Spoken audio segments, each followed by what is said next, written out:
Hi, I'm Laura Hope-Gill. I'm going to be your professor for the writing and healing class that we're going to experience together this semester. I have 10 years experience working in this field of discovering the ways that writing heals. That said, I have 50 years experience in actually writing and healing. The interesting part is that about 20 years ago, science, psychology, and now actual clinical pathology and medicine are looking at the healing power of writing. For those of us who've been writing our whole lives in diaries and in poetry and writing songs to help us move through our breakups, our heartbreaks, our losses, our grieving, whether it's for a human being, a dog, or a plant, we're sort of like, well, wait a second, we've always known that writing heals. What do you mean you're suddenly discovering this? However, the exciting thing is that they are discovering it. And there's now a lot of data out there about how writing heals. And there are also books out there about the best way to use writing in order to heal. And that includes writing poetry, doing something called expressive writing, and journal therapy, narrative therapy, a whole bunch of these names for this thing that I'm thinking that maybe you all have been doing for a while. I know we have not met, and I look forward to hearing from you in our discussions about how you've used writing to heal in the past. And if not writing, then maybe you're a painter, a musician, a digital artist, have other amazing outlets, creative outlets for managing emotional and psychic pain. So I'm going to release the syllabus, and you'll see that for this class, we're using poetic medicine kind of as a lightning rod because those books are so easy to work with. They're like workbooks, and it's on you to work with that workbook. The trick with teaching a class on writing and healing is that the best way to heal through writing is to write for yourself, not for somebody else. As a professor, this means it's a little bit tricky to grade you on the work that you do in poetic medicine, because actually I don't want to see it, because it belongs to you and you need that freedom to be able to express yourself and do the kinds of explorations that that book invites.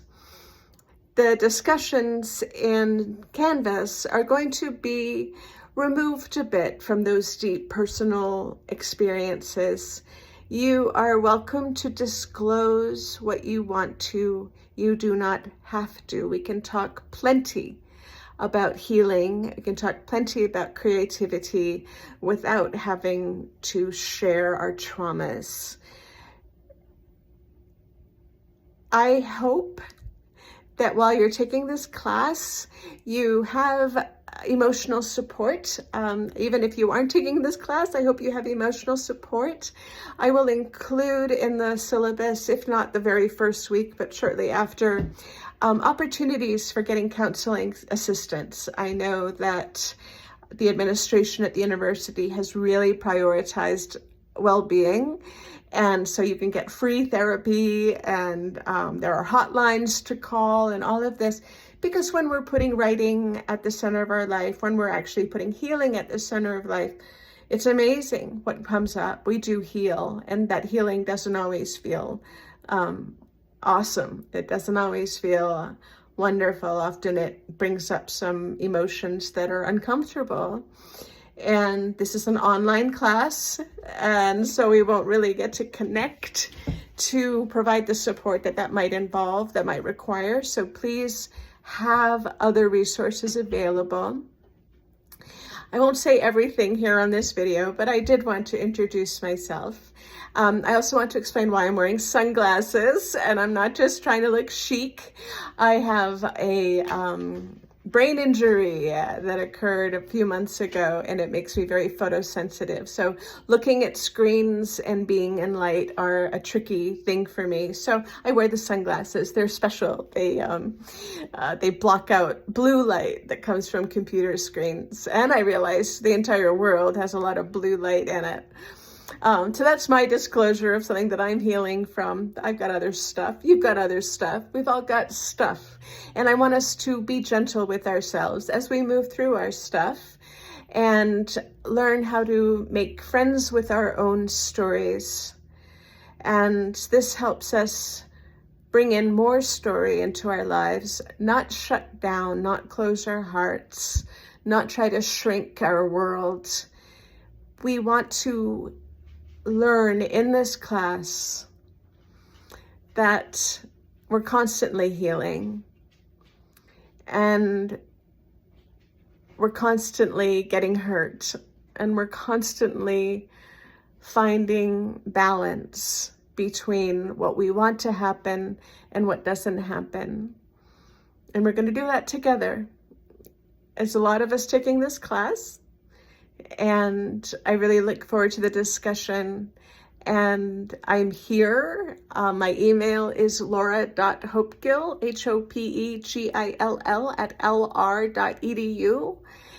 And also we have discussion in Canvas to talk about what we need to talk about. But once again, do not feel any pressure to disclose personal traumas. Okay, writing about not getting what you want on any level works with this class. And disappointment, disillusionment, those things are all versions of the big stuff. Maybe we will end up disclosing the big stuff, but there is zero pressure to do so, okay? You know it. You can work with it, and it belongs to you. And I'm designing this class so that we don't keep hurting ourselves, all right? It's lovely to meet you in this way, and I look forward to this class.